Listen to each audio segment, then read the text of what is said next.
This is the Note Closer Show, where you get the latest developments in distressed note investing and learn the secrets of how you can control millions of dollars worth of property for pennies on the dollar. Get educated and entertained by someone who has closed thousands of deals and lives to support you in achieving the same. Now, here's your host, CEO of We Close Notes, Scott Carson.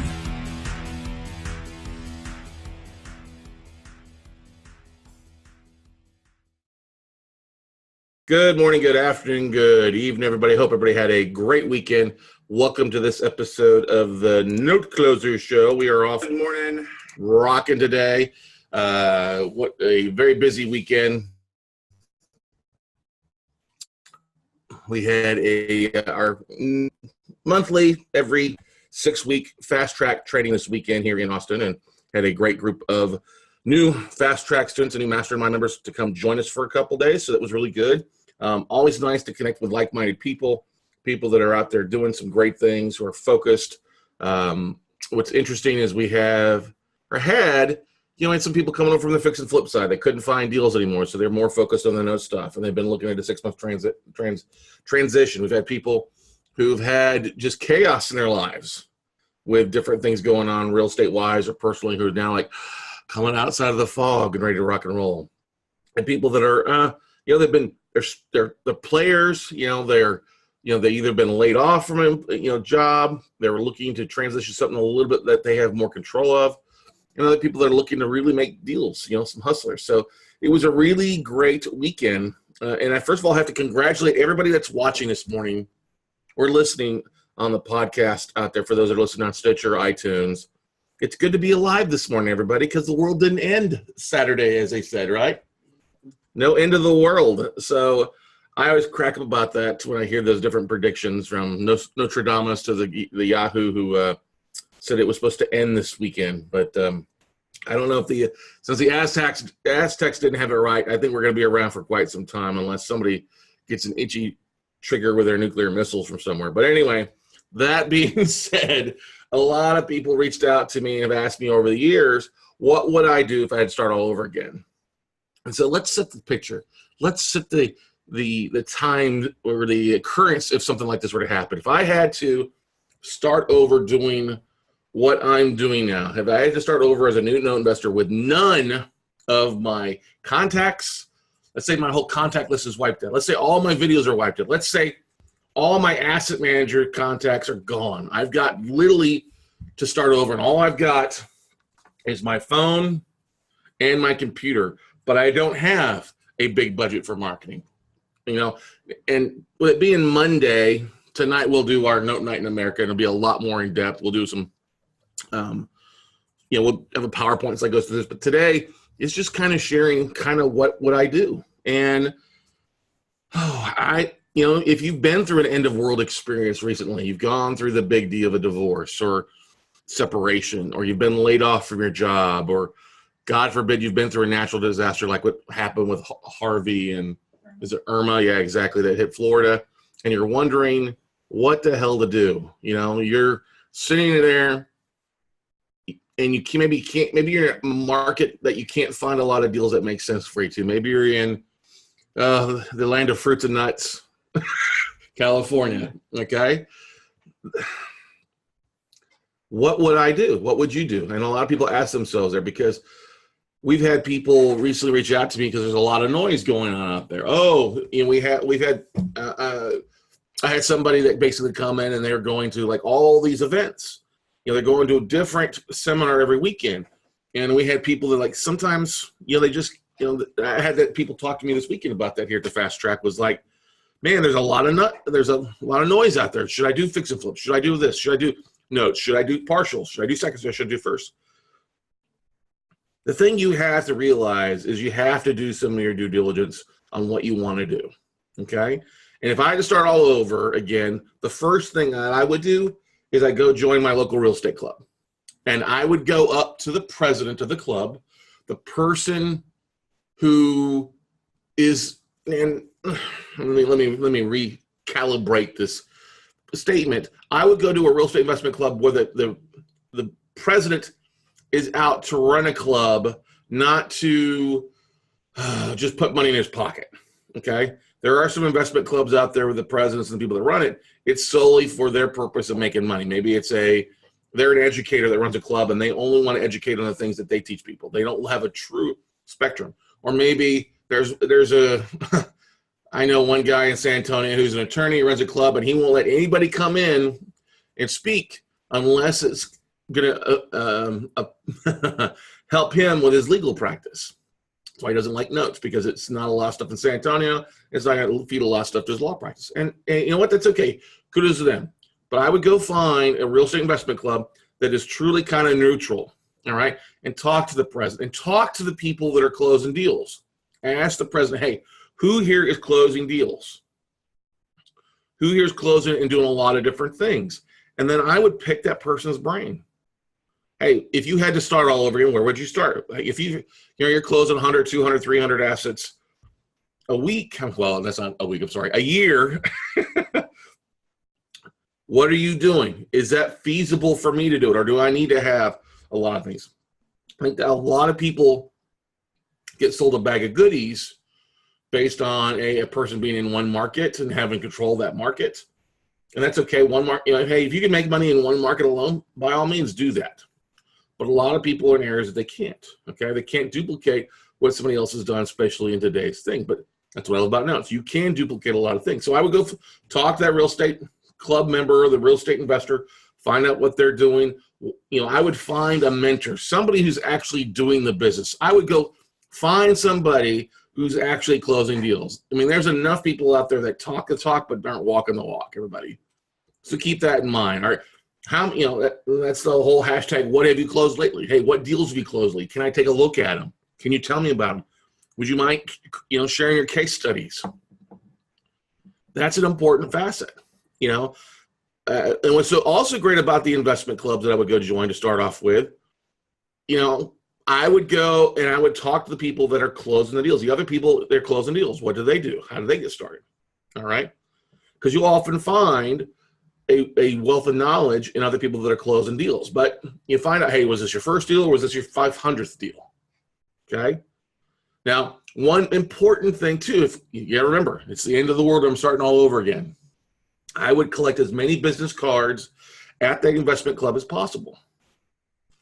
And what I would do, I would then take all those cards that I collect and put them immediately into an Excel spreadsheet.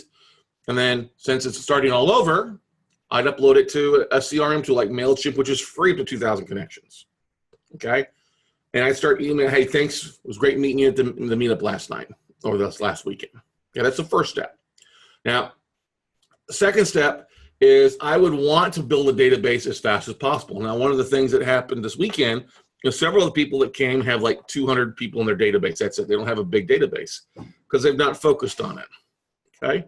It just is what it is. They have 100 connections on Facebook. They maybe have 50 people on LinkedIn. What I would do would be one of three things. One, I would go on to LinkedIn and I would start contacting asset managers, secondary marketing managers. I do a search and just start connecting. Hey, what do you have on your books that's available? Do you have anything you're looking to get rid of? Okay. Of course, I would create a LinkedIn profile and use just the free version. Use a nice headshot. Since I have my camera, you can take a pretty good photo against a white backdrop, and you can smile. A lot of people don't smile on their profiles, which is kind of disturbing. Okay. So I take that, upload it to LinkedIn, and I would just simply say, hey, I'm a real estate investor. All right. Now, I couldn't put any experience because I technically don't have any experience, right? But I would start contacting people. Okay. I'm a real estate investor. You're looking to buy stuff in most of the major markets.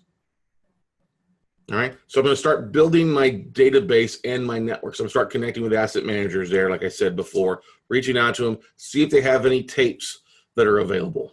All right. I would find out who's the best in the industry that I'm working, not just locally, but I would ask the people that are closing the type of deals that I want to be doing that make sense in today's market. Who did they learn from? Who are the people that taught them?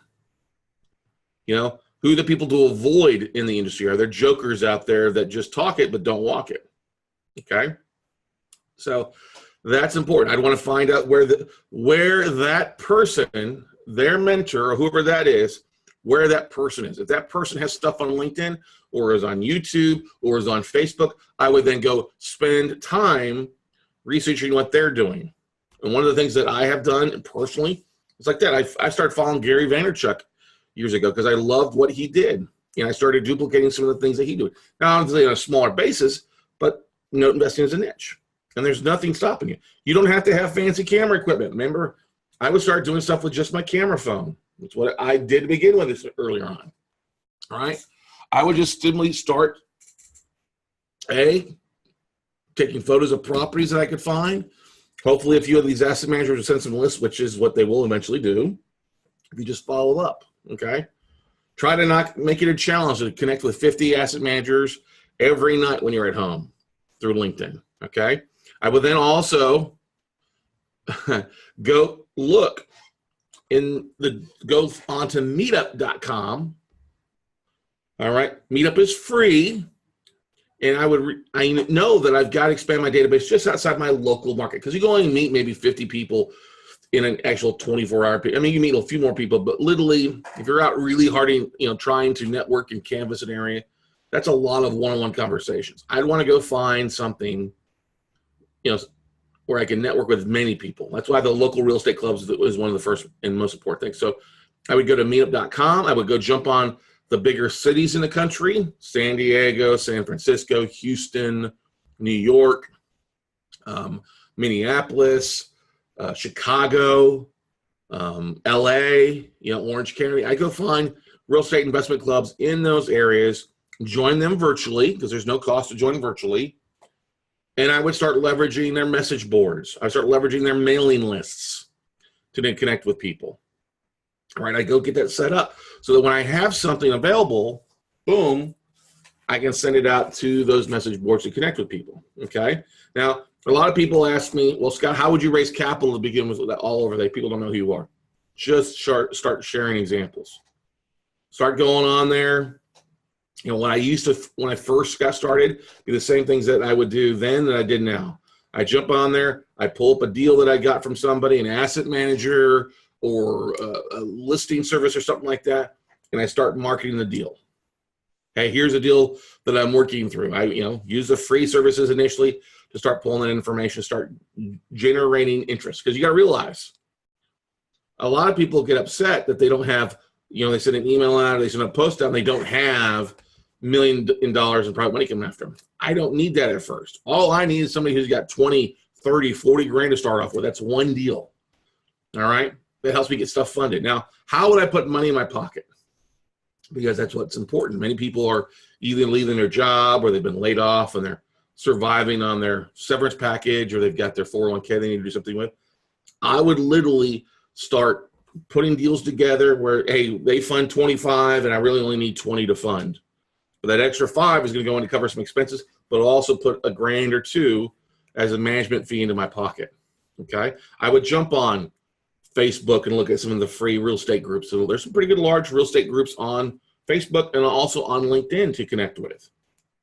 And that's what I would do. I would spend time marketing first to build my database. That will help raise not only private capital, it'll help me find the deals to make things happen. All right. And I would talk to people. If I see people that are doing things or closing deals, I would pick up the phone, talk to them, drop them an email. Hey, who'd you learn from? All right. Is there something I should look at? Okay. Now, I'm still coming from the point that I don't have a lot of money if I'm starting all over with. Okay. You got to use the free services that are available, but you want to respect people's time. You don't want to sit there and turn a 5-minute conversation into a 50-minute conversation. Talk to people, be respectful of time, try to get your questions answered in 15 to 30 minutes, but just be respectful. And oftentimes, you have to realize some of the most successful people are the most approachable. If you find people that don't respond to emails or don't respond to phone calls, or they just don't respond, they're probably not the most successful people. All right? That's what you got to keep in mind. I mean, yeah, they may be busy. Don't get me wrong. They may be busy. They may be overwhelmed with information, but still, oftentimes, hey, the most successful people want you to be successful because it helps them out as well. That makes sense. Okay. We have any questions or comments for anybody yet, Nicole? Not yet. Not yet. Okay, cool. Let's see here. One of the big things I would make sure that I did not do is try to do 5 things at once. When I do 5 things at once, I mean, I'm not going to sit here and take, if I go to the local real estate club and they're teaching different types of things every week, I'm not going to try to do something this different every week. I'm trying to stick to one thing and have a laser focus, blinders to the outside world of what I'm focused on. Now, remember, we have not mentioned anything about direct mail or yellow letters or sending out postcards or any of that crap, because that costs money. Remember, we're starting over. I don't have a lot of marketing budget. So I'm going to use the things within my disposal that are relatively cheap, if not free. That's why I love the Facebook groups. That's why I love, doing the things that are inexpensive out there to build a network. Okay. I would find out. One thing that I would do as well, this is kind of a cool thing. Oh, I'm going to open a Pandora's box. I'm having to teach a session on this thing. I would find out, especially in the note industry, there's a lot of deals in different areas, right? And maybe not in Austin, Texas, all right? But what I would do, and this is a nugget if you're listening, all right, I would go to the county clerks. I would jump online to Netra Online and look in different counties in the county clerk's office and do a document search. All right? So Jen, Greg, Nicole, what's the main document that gets filed with a note purchase? The assignment of mortgage, right? Yes. Greg did say it, he just didn't hear it, okay? The deed's a contract for deed, yes, okay? But in a note deal, an assignment of mortgage is transferring ownership.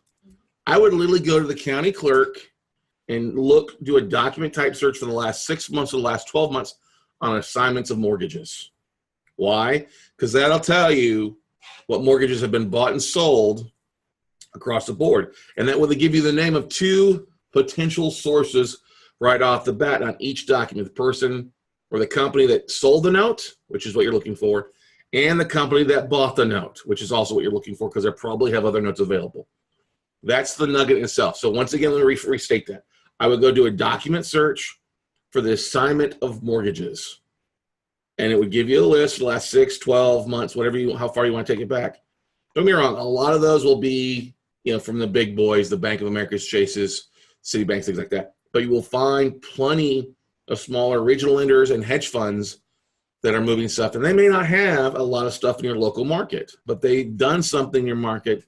And I guarantee they're investing in other markets. So that's the aha nugget of anything, if you can take away from this episode of the podcast, of how to find some things out there. Question. Yeah. Eric Hyde asks, how many times per week should you market the deals you're working on? 2 times per week, 3 times per week? That's a very good question, Eric. It just varies. I mean, it depends on how many deals you're working on. One of the things that you're going to see from us is you're going to see you see a flurry of things from us currently on stuff that we get in. Hey, or we're congratulating people that are closing deals, congratulations to you, Eric, and then to Gail for funding that deal last week. We're proud of our students that are closing things. Hey, if you're working on deals, share it. That's the only way you're going to get ahead. So if you're closing on a deal each week or you're working on a new deal that makes sense, share it. I don't think people get tired of seeing you close deals. All right. The more deals that you're working through, the better off you're going to be. And I think it helps build it because you end up starting getting referrals. That's what happened to me originally 10 years ago.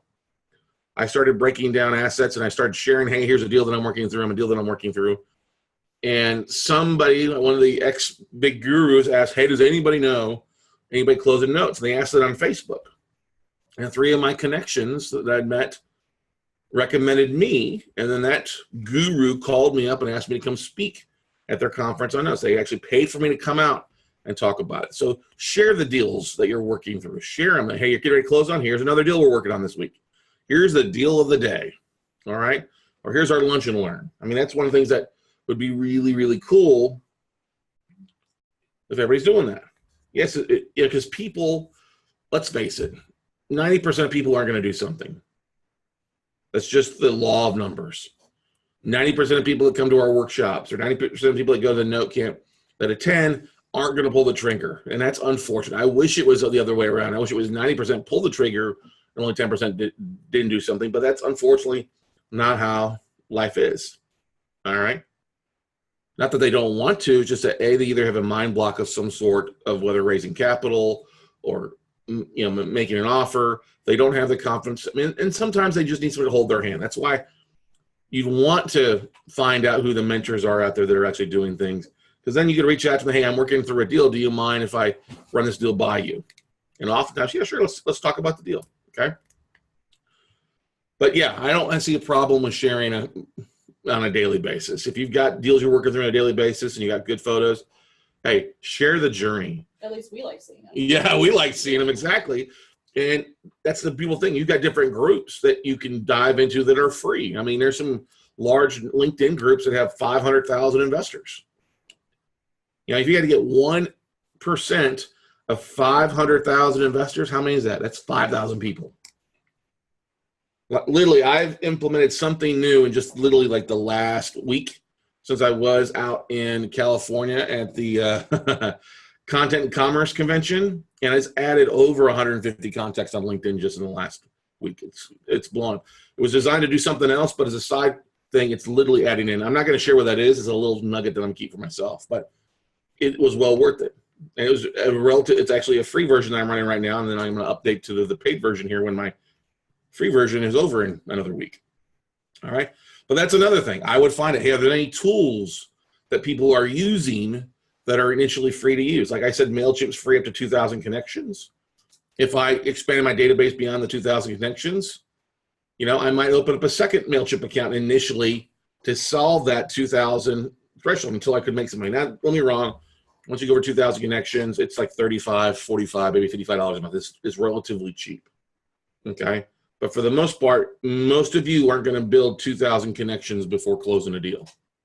All right, you're not going to use that up unless, of course, you go on and find some of the free resources to download asset managers or download mortgage bankers that you can tap into. We've covered that before in our workshops, and we'll cover that again tonight on the webinar. I mean, you could literally go to several states' savings and lending departments, and oftentimes allow you to do a full download of every mortgage banker or servicer doing business in that state. And oftentimes you get their, the bank's info or the mortgage banker's information as far as their company name, address, phone, fax, email address. And oftentimes inside the email address, you can tell who the person is that handles that stuff there. So that's another thing that I would do to find asset managers. Besides just jumping on the county records to see who's bought and sold mortgages in the counties in the last 12 months, I would jump on like mortgage banking websites to find this stuff, as long as it's free. Because if you're on a limited budget, I get it. You don't want to spend a lot of money on something that's not going to add immediate impact to what you got. Okay? Immediate impact to what you got. Now, if you find deals and you're marketing the deals, hey, joint ventures are a great way to get deals closed. Maybe you find somebody local REITs. Maybe you find somebody who's closing deals, say, hey, I've got a deal. It looks like it's a phenomenal deal. Now, the biggest thing on here is not to be like what I get bombarded with, like, oh, I got a tape. Well, that doesn't do me any good. All right. I would leverage the meetup groups or the bigger groups to find where people are looking for deals, and then that would help me identify on the tapes that I would get in from my sources what areas to focus on first. Like if I saw Adam Adams was interested in something in Flint, Michigan, I would spend time looking at Flint deals that I could maybe move to Adam Adams or somebody else for a quick wholesale fee, make $1,000 or $2,000. I'm not going to be greedy and try to get 10 grand unless the deal is worth a chunk. I'm going to do something to put some money in my pocket immediately. Okay? Because anytime you can put a check in your pocket, it builds a lot of confidence. If you've got an unsupportive spouse or family member, I like to call that first check a shut up check. Okay? Hey, I'm making this work. Here's a check. Shut the hell up. Okay? We have questions by anybody, Nicole? No. Okay. Oh, actually, Eric Hyde just popped up. You did, okay. Okay. Do you create a database of just asset managers, or are they part of your overall database? That's a very good question, Eric. So I actually do both. So what I do is I'm looking right now, I got 10,500 LinkedIn connections right now. That's one group. Everybody that connected on LinkedIn is a part of the group. And what I've also done is I have a separate list of asset managers. Now, yes, there's some crossover in the LinkedIn connections I currently have. There's asset managers, investors, and things like that. And they get that whole list gets my generic emails that go, hey, here's what we're working on. Here's the end of the world webinar we're doing this Monday night. And check out the podcast. They get, hey, here's the upcoming event schedule. Okay. The reason it doesn't bother me if a few people opt out is they opt out. It's fine. But I also have the asset manager list that we pulled separately. So that when I do send out an email once a month or twice a month, that email is targeted toward asset managers. Okay. That's the beautiful thing about LinkedIn or any email service provider that you use. And it's actually a statistic that we shared at Note at the Distressed Mortgage Expo last weekend, was that if you the more segmented your lists are, you have a 14 to 20% higher open rate, the more segmented your lists are. Okay. One of the things that I would do, very importantly, with my database, as I'm growing my database, I'm going to try to track, especially if people give me business cards or connect with them online. I want to find out the city and states that they're in. All right. I want to find out what states they like to buy in, what cities they like to buy in. All right. And the nice thing about MailChimp, you can create some custom lists and also create some links in there for people to opt into your list where you ask that question. Hey, what's your top 5 states? What's your top 3 markets? I wouldn't do it very long. Like, I would not make your opt-in links like 30 questions deep. That's ineffective. There's some people out there that have a webinar they do, or they do other things where they're asking literally, are you boxer briefs? not literally, but you get what I'm saying. They go too far and they ask you all these questions and they wonder why they don't get a good opt-in rate. Well, because that's like literally going on a first date and having them fill out, do a DNA sample. Okay.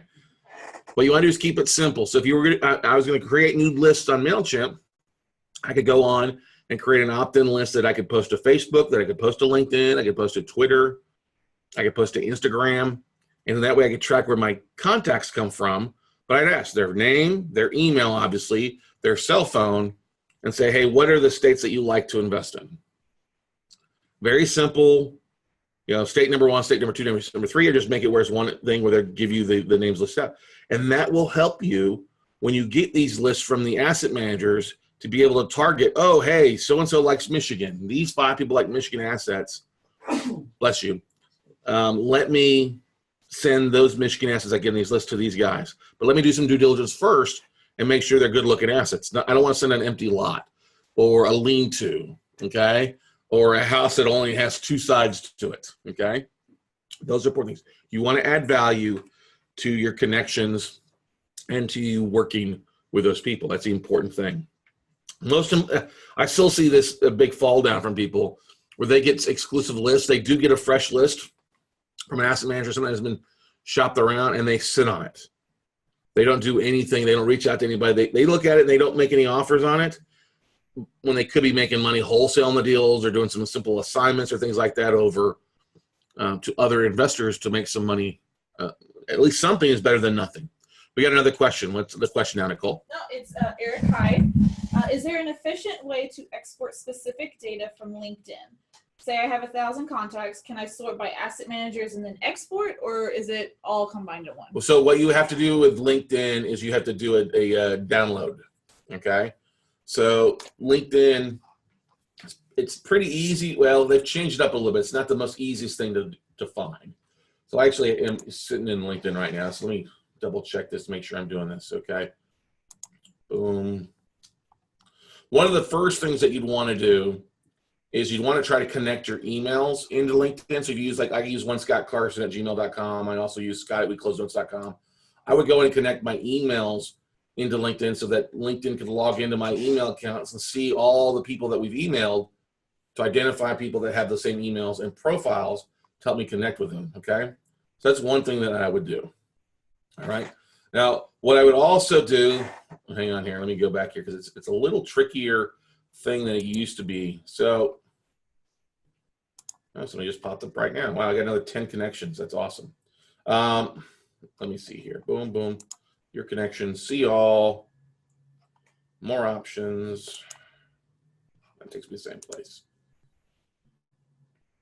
Basically allows for you to do a data download. Export your connections, and that's a really easy thing to do. Basically, okay, here we go. If I collected, I got 10,589 connections as of this moment. So I clicked on my number, it takes me to the whole list, and over the right-hand side, it says Manage Synced and Imported Contacts. So I'll click on that button, Manage Synced and Imported Contacts, on the upper right-hand side. Come on. All right. Now that pops up all my synced, all my imported contacts, even from like pound BAL to check my balance on my phone or whatever like that. But on the bottom right-hand side, it says Advanced Actions, and it says Export Contacts. I click on the Export Contacts, and it's going to say Getting an Archive of your data, and that's what I would do. I would request an archive of my data. I would just need the fast file only. I'd request that. In a couple hours, you would get a email sent to you where it would have a zip file, and inside of that, you're going to have these several. You're going to have a list of everything from all your posts to all your connections, all the people you send it to. What you only want to do is the contacts that you're connected to, not the total contacts, but literally just the people that are in your existing network. And that's the spreadsheet. You're going to have their first name, last name, email. You'll have their company name and their job title, Eric. So that's where you would want to go through and filter through those asset managers and look to see where they're at to export those or kind of clean your list up, should we say, into something a little bit cleaner. Okay? Good stuff. Good stuff. But look, starting over in today's market is so much easier than if you guys had to start over back 10 years ago. All right? 10 years ago, they didn't have a lot of the meetups groups that we have now. There's literally thousands of real estate meetup groups all across the country. Facebook didn't have a lot of the great things that it has now. Okay? Note investing was a lot more difficult because you were dealing with larger tapes from banks. You didn't have a lot of the ancillary mid-range guys, the smaller funds that are buying 100, 200 at a time, or $1 million at a time. Okay? They were literally scrambling for assets back then, and for people to move them. Is when Fannie and Freddie and those guys stopped buying, it led to an opportunity for people like me to come in and buy stuff, whether it was a one-off basis from Capital One or from Wells Fargo Financial or BB&T Bank, whatever it was opportunity because they were looking to move some stuff. Okay. Now, one of the things I would also look at is I would start asking people who are in the industry, whether it's online, hey, what's a good event to go to? What's a good live event to go network? All right. What's a good spot to go and get some information that I can hone my skills and give me the best bang for the buck? And lo and behold, 2 weeks from now, actually 2.5 weeks from now, is the largest live and online event out there of its type called Note Camp, everybody. Yeah, you like the plug? We've got 30 plus speakers. We've got over 50 hours of video going to be taken. 50 hours of sessions for you to watch live. Every seat's a front row seat. Really excited to line up. That's actually what I'm working on this week is a big chunk, is to get the schedule finalized with everybody. We've got some really great panels. We got some really great speakers for the first time. We got some amazing people coming back. I'm always interested in hearing what Jeff Watson has to say. We've got John here, the IRA lawyer, coming in this time as well. Of course, we've got Quincy Long going to be speaking on it from Self-Direct, from Quest IRA. We've got a tremendous amount of people. We've got Christy White's going to come and talk about marketing. We've got, we've got just we've got Sue Nelson coming and talk about commercial notes. We'll have George Antone talk about raising capital. Just a really cream of the crop, the who's who in the note industry who's actually closing deals. We'll have a couple panels. We got a first panel, we'll have a second panel. We've got Daniel Senior Law Group coming. We've got Shantae Duff and Kevin Cordell with Mastermind Management going to be on there talking about servicing. So we really got some big players for you. So that's the kind of event that I would look for early on. Now, let me give you a little story. All right. This goes back almost 8 years now, I think, now that time flies. It's back to when I first attended my first convention. Now, I wasn't a real big educator. I'd started teaching some smaller workshops of 10 to 15 people, and I'd heard about Noteworthy, but I was like a lot of people. I didn't want to spend a lot of money on something I didn't know. I didn't want to spend money on flights and hotel unless I necessarily had to. And so when I went to Noteworthy, it was just to attend the first time. And there was about 600 people at it, okay? And my goal, most importantly, was there to network. I was there to build my database. I didn't know anybody. I mean, I take that back. I knew a few people. And so I went in. I took business cards. I remember I only had a few business cards, so I had to go to FedEx office and print some pretty flammy ones up for $10, but it was well worth it.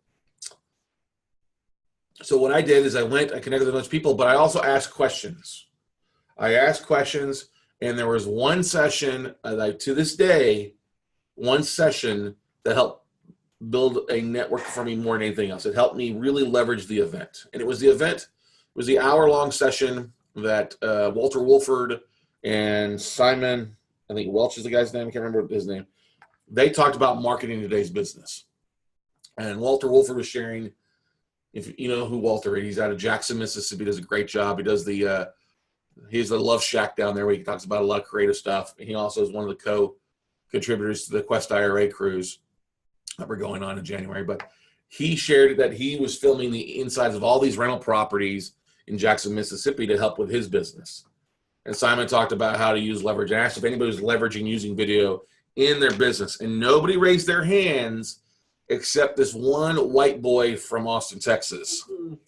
That was me. And I was leveraging. And they asked, and I shared the fact that I had like 20 people, and I did a video, then I had a hedge fund manager reach out to me. And I got swamped.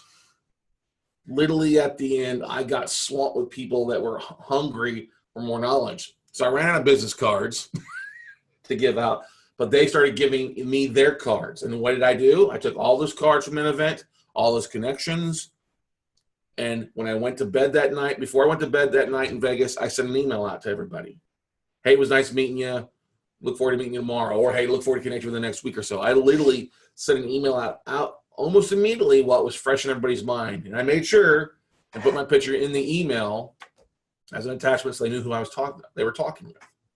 And that one event, honestly, it was Noteworthy. And Jack Sternberg, who used to run Noteworthy, would say that years ago. He goes, if there's ever been one person that leveraged the event properly, it was you, Scott. You leveraged that. You probably brought home 300, 400 connections. And you've been following up with people, and they've been trapped in your email list since then, right? Your marketing web for the most part. But that's what's important, everybody. That's the only way you're going to make money if you had to start over, if you are starting fresh again, is to build your web, to build your network, to build your connections. Because everybody's a buyer, everybody's a seller, and everybody's a funding source. They're either one, two, or all three of those things. Now, everybody is a funding source. That's a guarantee across the board. They may not necessarily be funding themselves, but if you leverage them or leverage your marketing properly, but something that makes sense, they may just go ahead and post that or forward you to somebody who's got some money. And I've seen that happen many times in the last years. And I think that's an important thing to look at too, is in today's world, you really need to talk to the people that are actually doing the actions that need to be taken. They're actually doing the marketing. They're actually doing the asset manager phone calls. They're actually doing the emails out the asset managers. There's a lot of people that spout off knowledge, but they're not actually walking the walk. They're just talking it. And that's okay. But I honestly want to deal with people that are actually doing the actions, and I want to see the activities. I think one of the biggest compliments I got this weekend was from our friend Marlene Green, who came in. She loves the staff. Everybody loved loved you guys. You should know that by now. What's not to love, exactly. Okay. But they love the fact that we pulled out collateral files. I mean, we walked in, hey, here's a dozen collateral files that we're working through. And it's like, make sure you put them back as they were so Jennifer doesn't shoot me on Monday morning. But they got to open up dead files that we've already foreclosed out that Greg's worked through. They got to look at collateral files that were live, real loan files, and seeing the 3-inch thick, file folders and what's all into it with assignments and 1003 applications. And I walked them all through that. That's the great thing that you need to have. That was great. They loved that. A lot of people want to, I need to know about a collateral file. You don't know about all this stuff before you even pull the trigger. No. Look, there's so many vendors out there that will help you with things. You don't have to be have a broke mindset and think of doing everything yourselves. That's another focal point. I would ask, as I grow my network and my mentors and my other people that I talked to initially at the start of it, who's the vendors that you use and why do you use them? Are there other vendors that you would recommend that you don't use? That's the thing I would ask. Who are you using? I'll use them. It makes it easy. I don't have to reinvent the wheel. Okay? That's the important thing. Hey, what do I do next? Pick up the phone and call them. And that's what it all comes down. Look, if you're going to rebuild or start over, like many real estate investors are facing right now, because there's no fix and flip deals, there's no REO deals. You can't buy stuff at the auction because it's overpriced these days. You have to get drastic on what you're doing. You have to shake things up to expect different outcomes. So many people keep doing the same activities on a daily basis and expect different outcomes. That's not the way life works, everybody. If you're having a hard time buying deals, then you need to change what you're doing. If you're making offers to the same sources and you're coming back out bid and you see people overbidding, you got to find another tree to pull fruit off of. You've got to actually build some relationships. You actually got to put a 4-letter word in, a little 4-letter word named work. You got to do that. All right. But I guarantee you, if you actually work these things, it becomes easier over time. You do this consistently. Consistency builds success. I was watching a movie last night, The Founder, okay, about Ray Kroc and McDonald's. And there's a scene in the movie where he's in his hotel room, he's upset, he's a little distressed, and he's putting on that vinyl record of motivation, okay? And there's a scene there's like, and I think we would all agree to this. Doesn't matter if you've got all the skills or you're the greatest athlete. If you don't have persistence and don't put the work in, all the skill in the world isn't going to help you. You've got to actually do the do. Okay, got to do the deed. You got to put that grunt work in initially before you can find success. And you can't, this is another thing that kind of cracks me up sometimes, is some people think that just writing a check is going to make things happen. Oh, I'm going to write a check and learn about it. It's just automatically going to happen. No, you've got to put the work in. I see a huge problem when people go from workshop to workshop to workshop to workshop because they're constantly going to workshops. They don't ever have enough time to implement what they've learned at the workshop. Okay? They don't have the time to they might have the time to send the leads out or reach out to people, but they never have the time to follow back up. I mean, one of the stats we shared at the Distressed Mortgage Expo is that 48% of people won't even follow up with a lead. Over half the people out there may send an email blast out or post something on LinkedIn or Bigger Pockets, and they'll get responses, but half of them will never even respond. And I think that's a downright shame. That's one of the things I think we pride ourselves here is we try to make sure we get back to everybody within a timely fashion. I think it's one of the biggest surprises people get was when they got my cell phone number, I actually answer my phone, or I'm the one that responds. They're like, oh, I was thinking I was going to get somebody in your staff. Like, no, you got me. I've got you, babe. All right. That's what you want. You want to be able to talk to the people that can help you. You want to be able to get the people on the phone. That's one of the biggest things. I won't work with vendors that don't respond. Now, I get everybody being busy, but at least send me a text message. Send me an email of some sort. Hey, I saw your voice message or I saw your email. Let me get back to you in 24 hours. And I can respect busy. What I can't respect is rudeness. Okay? What I can't respect is people bad-mouthing people for no reason. That just doesn't make any sense. Okay? Be honest. Hey, it is what it is. So, and also, I think a big component is if you goof up, hey, admit it. I've done that many times.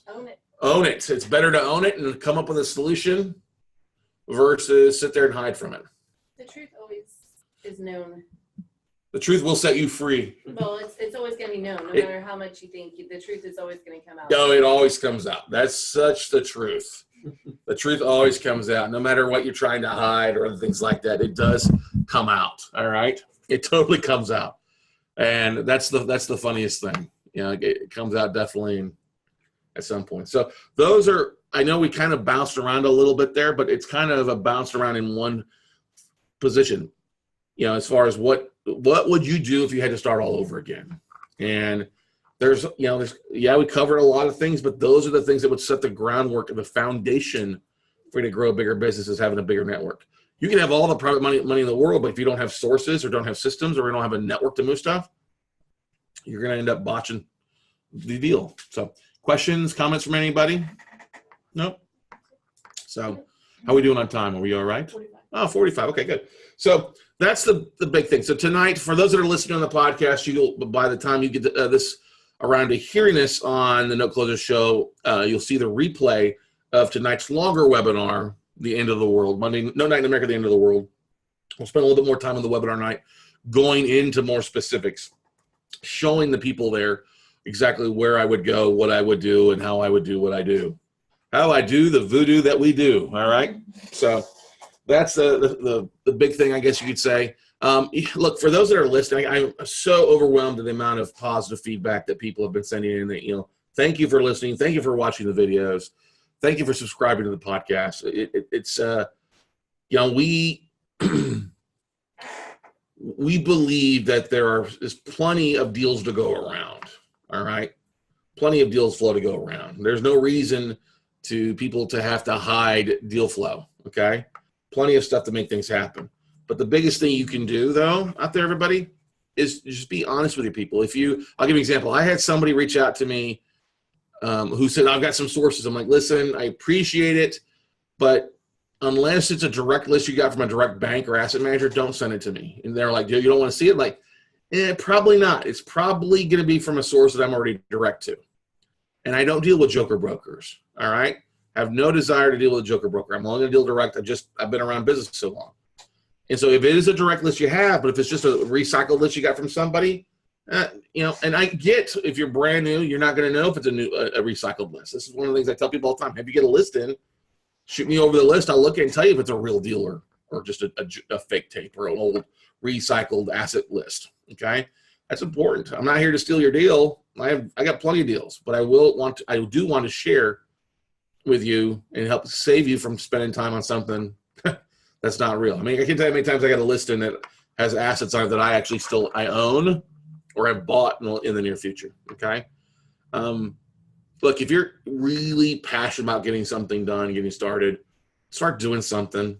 I have to give a big kudos to my buddy Matt Fisher, who is doing some stuff online. I think he added 100+ asset managers through LinkedIn doing some simple things. That's great. It's great to add those connections. But adding them is only half the equation. It's easy to click on, connect on LinkedIn, but what's more difficult is sending an email out and doing that on a regular basis afterwards. So if you're out there adding asset managers, like I know some people are doing that on a regular basis, especially at off hours, so they got from 7 p.m. to 2 a.m., or they're sitting in a hotel room or sitting in front of watching Sunday night football, or going to watch the debacle tonight where the Cowboys just murder the Cardinals. That's great. You can do that while you're sitting there. You do it from your phone if you need to. All right, do it.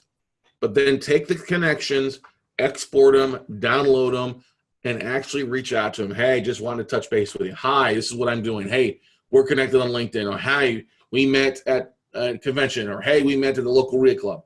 Great to know. Great to meet you. Here's what I'm doing. Would love to connect.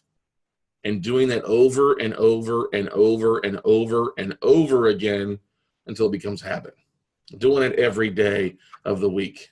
Or doing it the same day every Sunday night or every Monday night or every Thursday afternoon. Doing that on a regular basis is what's going to build a business. And trust me, guys, if you failed once and rebuilt yourself, you'll never be scared of failure again. I've been down that road before where I had to start over at ground zero. Doesn't scare me. Does not scare me to have to ever start over on anything, because I know I'm going to outwork all of you. I know that I'm going to do more than what most people do on a regular basis because I'm hungry. And in the immaculate words of the famous motivator Les Brown, you got to be hungry to get things done. And some of you out there just aren't hungry enough. Some of you are sitting on that paycheck you get monthly from your job or your boss, and you do the minimum in your business and you pat yourself on the shoulders. Oh, I did something today. I got through my checklist today. F that, all right? If you're going to sit there and talk a talk, oh, I'm a real estate investor, but you're not doing things, on a regular basis, you're not an investor. You're just a problem. You're an educated idiot who can't fill up a bag because you're full of hot air. And that's an important thing to keep in mind, everybody. All right? You want to align yourself with people that are actually doing the things that they say they do. You want to talk to the investors that are actually closing deals. You want to talk to the people that are making things happen. You don't want to listen to people like, well, I can't find deals or can't do things, all right? Don't waste your time with those. Everybody's got an opinion like an asshole. So avoid the assholes and go find the people that will give you solid counsel where making things happen. And that's, I think, also one of the biggest, it's been one of the biggest pieces of advice that I've gotten from my mentors over the year, especially my buddy Greg Reed. Two bits of advice. One is seek counsel, not advice. You don't want to talk to people that haven't been where you want to be. You want to talk to people who have made that journey and where you want to be in a year, 5 years, 10 years from now. Not people that sit in the sidelines not doing anything. Secondly, if people are bitching about deals and getting deals done, don't talk to those people. They complain, oh, there's no deals. Go find the people that are finding deals. That's who you want to talk to, all right? And thirdly, most important thing I think you can think of, get rid of the dead wood in your life. If people aren't going to help you, or people are just going to give you lip service, or people are going to lie to you, get rid of them. They're not your friends. And I know sometimes your family's going to be like this. They're not going to help you. You're going to have to say goodbye to friends, goodbye to family for a while you work on things. I know that's difficult, but it's the end of the world, baby. All right? You got to do what you have to do to make the money and do the things that you eventually want to do, to live the life that you want to live. The last thing I'm going to do is take advice from somebody who isn't doing what I want to eventually be. All right? And if you're helping people out and they're not helping you back, get rid of them. Cut them loose, move on. Don't waste your time with them, everybody, because it's not worth it. If people are only taking and not giving, fuck them. Get on with your life, move on, because I guarantee your life will be a lot sweeter because you won't have wasted energy, wasted time, or wasted money with dealing with people that aren't going to help you. Because this is still an amazing world in real estate. Note investing is a great market where we believe in co-opetition. You cooperate and have a little friendly competition. But there's no reason to throw people under the bus or to lie to them. Just be honest, okay? Because trust me, if you lie or throw people under the bus, you won't be around long. And it's just, and there's been plenty of people over the years that otherwise. So